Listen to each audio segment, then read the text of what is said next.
اس کا بیٹا تو نو عمر تھا، وہ تو کسی جلسے جلوس میں نہیں گیا۔ کیا خون ناحق بہے گا کب تک؟ مٹ جائے گی مخلوق تو انصاف کرو گے۔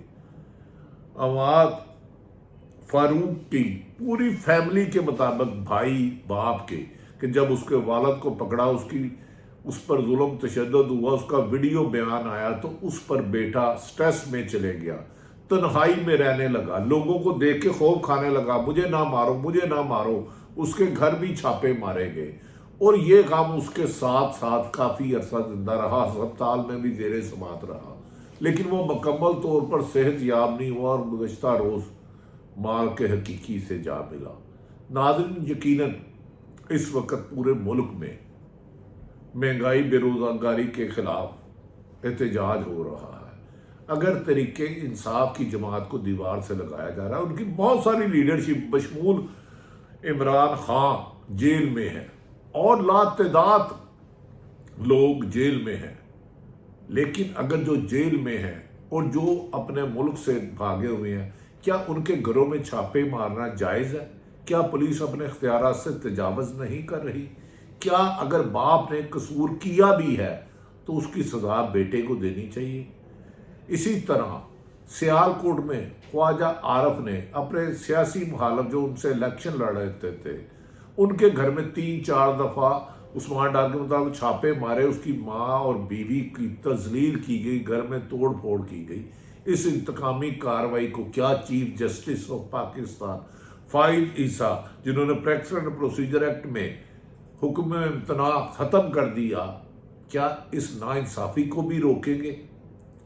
کیا عماد کی ماں کو، عماد فاروق کی ماں کو کوئی یہ جا کے بتا سکتا ہے اس کا بیٹا کیوں فوت ہوا؟ ناظرین، یہ ظلم و ستم کی داستانیں بڑھتی جا رہی ہیں۔ صرف پاکستان پیپلز پارٹی بیان دے رہی ہے، لیول پلینگ فیلڈنگ نہیں مل رہی، جبکہ اس میں کوئی حقیقت نہیں۔ پورے پاکستان میں اگر سروے کیا جائے تو صرف اور صرف تحریک انصاف کے لوگ گرفتار کرے ہیں، نہ پیپلز پارٹی کے خلاف ایک مقدمہ درج ہوا 16 ماہ میں، نہ ہی کوئی کارکن، نہ رہنما گرفتار ہوا، لیکن وہ اپنے آپ کو اپوزیشن شو کر رہے ہیں۔ مسلم لیگ نون کے مطابق مسلم لیگ پہ تنقید بھی کر رہے ہیں اور نون والے پیپلز پارٹی پر بھی کر رہے ہیں، لیکن کیا یہ خالی جگہ پر کی جا رہی ہے؟ تحریک انصاف ایک مقبول ترین پارٹی کو سائیڈ پہ کر کے اس طرح کامیابی کا جشن نہیں منایا جا سکتا۔ آئینی ماہرین نے اس موقع پر عرفان قادر نے کہا کہ پریکٹس اینڈ پروسیجر ایکٹ بل پہ جو فل بینچ بنا ہے، توقع ہے کہ وہ فیصلہ 5-10 سے بھی آ سکتا ہے۔ سب کو پتہ چل گیا ہے جج صاحبان کس طرح آرگومنٹ کر رہے تھے۔ دوسری طرف عمران خان کے مقدمات جو بظاہر انتقامی کارروائی کا نتیجہ ہے، خواتین بزرگوں کی تذلیل، کیا ان مقدمات میں عمران خان کو ریلیف ملے گا؟ تمام کیس عدالتوں میں سماعت میں ہے، زیر سماعت ہیں۔ کیا انہوں نے مطالبہ کیا کہ انہیں ہر حال میں لائیو کوریج کی جائے، لوگوں کو پتہ چلے کہ جس آدمی نے 3 ہسپتال بنائے کیسے وزیر اعظم بننے سے پہلے، ایک مقدمہ 70 سال کی عمر میں نہیں ہوا، آخر 140 مقدمہ ملک کو معاشی ترقی کی طرف گامزن کرنے اور سفارتی اور امریکہ کو ایبسولوٹلی ناٹ کہنے پر سزا کیوں ملی؟ ناظرین، اب توقع یہ ہے کہ عنقریب ان کا بھی، عمران خان کی جو مقدمہ تھا اس کی لائیو کوریج ہوگی۔ آج سارا دن میڈیا پر پہلی بار سپریم کورٹ کی لائیو کوریج کی، جسے اچھا کیا گیا کہ سپریم کورٹ اس کے بعد ناانصافی، جہاں انسانی حقوق کی خلاف ورزی ہو رہی ہے، جہاں آئین کی خلاف ورزی ہو رہی ہے، ان کے ہاتھ بھی روکیں گے۔ اب کڑا امتحان شروع ہو چکا ہے۔ ناظرین، آج اس موقع پر شعیب شاہین اور فیصل چودھری اور ہمارے دوست عارف چودھری نے کہا ہے کہ نیب میں امینڈمنٹ جو کی گئی تھی وہ صرف اور صرف نواز شریف کو فائدہ دینے کے لیے کی گئی تھی، جس کے قانون میں کوئی گنجائش نہیں۔ عارف چودھری نے کہا نواز شریف کے لیے قانون سازی اس لیے کی گئی کہ نواز شریف کو اپیل کا حق دلایا جا سکے، جبکہ ماضی کے واقعات پر قانون سازی نہیں ہو سکتی۔ انہوں نے کہا جو پارلیمنٹ نے 56 قانون سازی کی تھی، وہ دوسری پارلیمنٹ تھی جس میں اپوزیشن ہی نہیں تھی، اس کیس کو تو ویسے ہی نہیں سننا چاہیے، کیونکہ اگر آئین میں ترمیم کرنی ہے تو 2/3 میجورٹی چاہیے، اور دوسری پارلیمنٹ اور بغیر اپوزیشن کے قانون سازی کیسے کر سکتے ہیں۔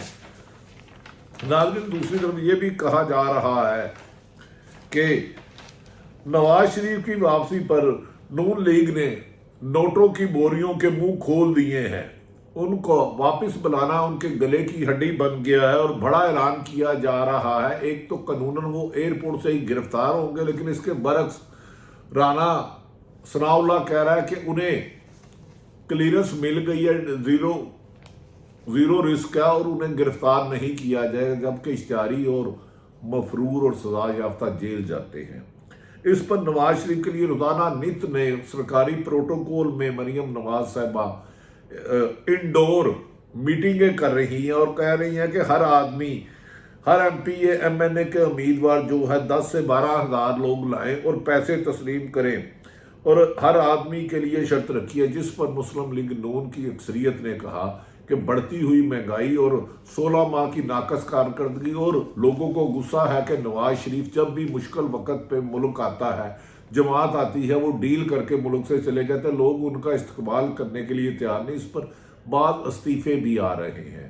کیا عمران خان کو بند کر کے پیپلز پارٹی اور نون لیگ کو رکھ کے صاف شفاف الیکشن ہو سکتے ہیں؟